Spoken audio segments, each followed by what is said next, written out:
बोलिए सदगुरुदेव भगवान की जय। बड़ा गूढ़ रहस्य है और हर व्यक्ति जो आध्यात्मिक लाइन में है वो जानना चाहता है, वो समझना चाहता है, वो कुछ पाना चाहता है और वो कुछ महसूस करना चाहता है। वो अपने अंदर चलने वाले द्वंद्व युद्ध की समाप्ति चाहता है और वो भी चाहता है कि उसकी जो कुंडली है, जो कुंडली चक्र है, वो उसका जागृत हो। बड़ा दूर का विषय है और बड़ा समझने का विषय है। और क्या होती है कुंडली, क्या होता है कुंडली चक्र और कैसे जाग जाती है कुंडली, ये मैं आज आपको बताने जा रहा हूं। और जितने भी साधकगण हैं वो ध्यान दें। ये योग का विषय है और पराविद्या संबंधी विषय है। यदि आपकी कुंडली जागृत होती है तो आप अपने भविष्य के बारे में, दूसरों के भविष्य के बारे में जान सकते हैं। कहाँ क्या घटना घट रही है उसके बारे में आप जान सकते हैं। किस तरह से जानें, क्या करें, कौन सी ऐसी विधि है जिसके द्वारा हम जान पाएंगे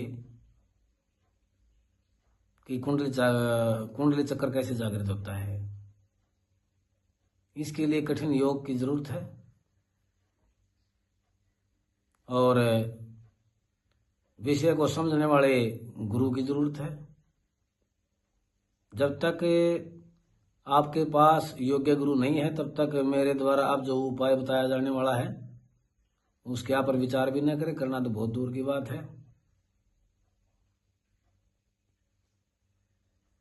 हमारा जो दरबार है वो गुरु गोरखनाथ जी का दरबार है, गोगावीर जी का दरबार है और लाखों की संख्या में हमारे दरबार से व्यक्ति जो हैं वो लाभान्वित हुए हैं। वह जरूरत है एक संयम धारण करने की और योग्य गुरु प्राप्त करने की। उसके बाद आपका जो कुंडली चक्र है, यदि उनके द्वारा बताया गया उत्तम उपाय है तो उससे आपका जो है कुंडली चक्र जाग जाएगा। देखिए, यदि गुरु नहीं है तो मेरे द्वारा जो अब विधियां बताई जाएंगी उनको आप में प्रयोग में लेकर के नहीं आना है। यदि आप लोग उनको व्यवहार में लेकर के आएंगे तो आपका अनिष्ट होने की बहुत ज़्यादा आशंका है और ये भी नहीं पता है वो अनिष्ट कितना हो सकता है, कितना पाप आपको लग सकता है। और आध्यात्मिक लाइन में आने वाले व्यक्ति पाप कर्म से ही डरते हैं, अन्यथा किसी भी व्यक्ति जी विशेष से वो डरने वाले नहीं होते। हर व्यक्ति चाहता है कि परमात्मा की समीपता हो, उसका सानिध्य हो, उसके मेरे इष्ट देवता के मुझे दर्शन हो।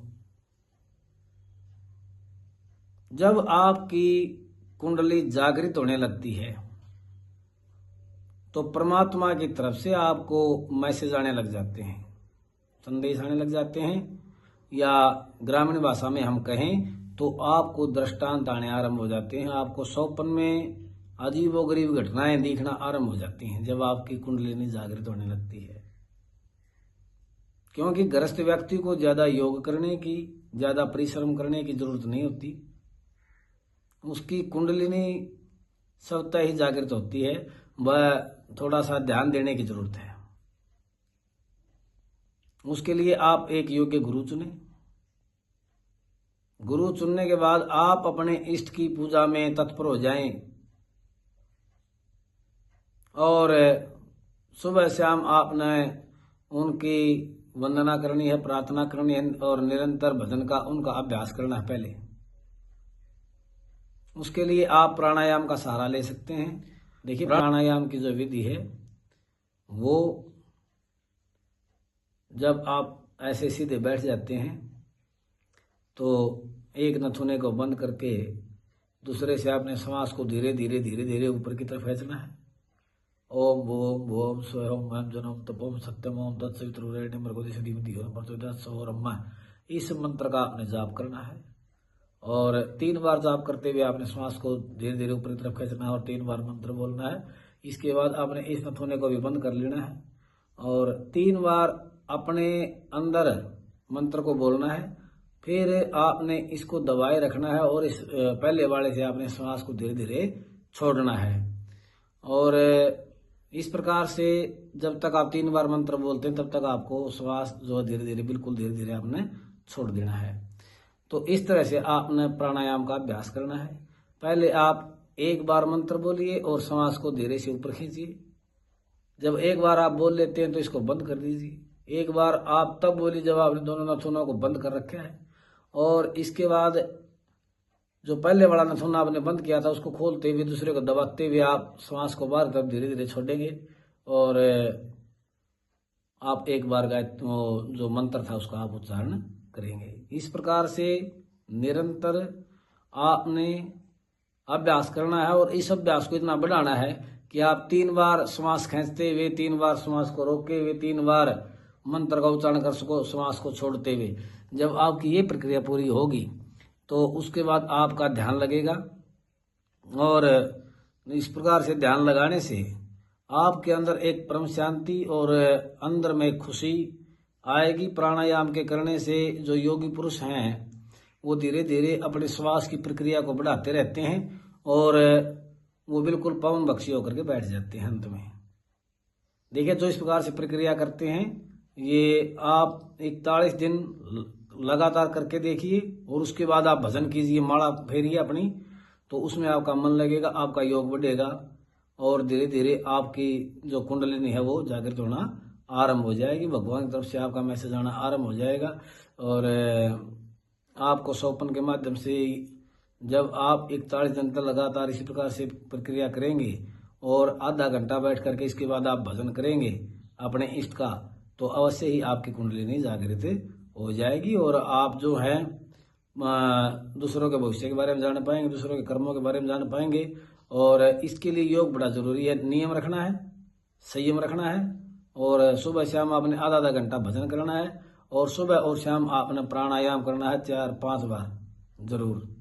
तो यदि आप ऐसा निरंतर करेंगे तो आपकी कुंडली अवश्य ही जागृत हो जाएगी। बोले श्री कृष्ण भगवान की जय।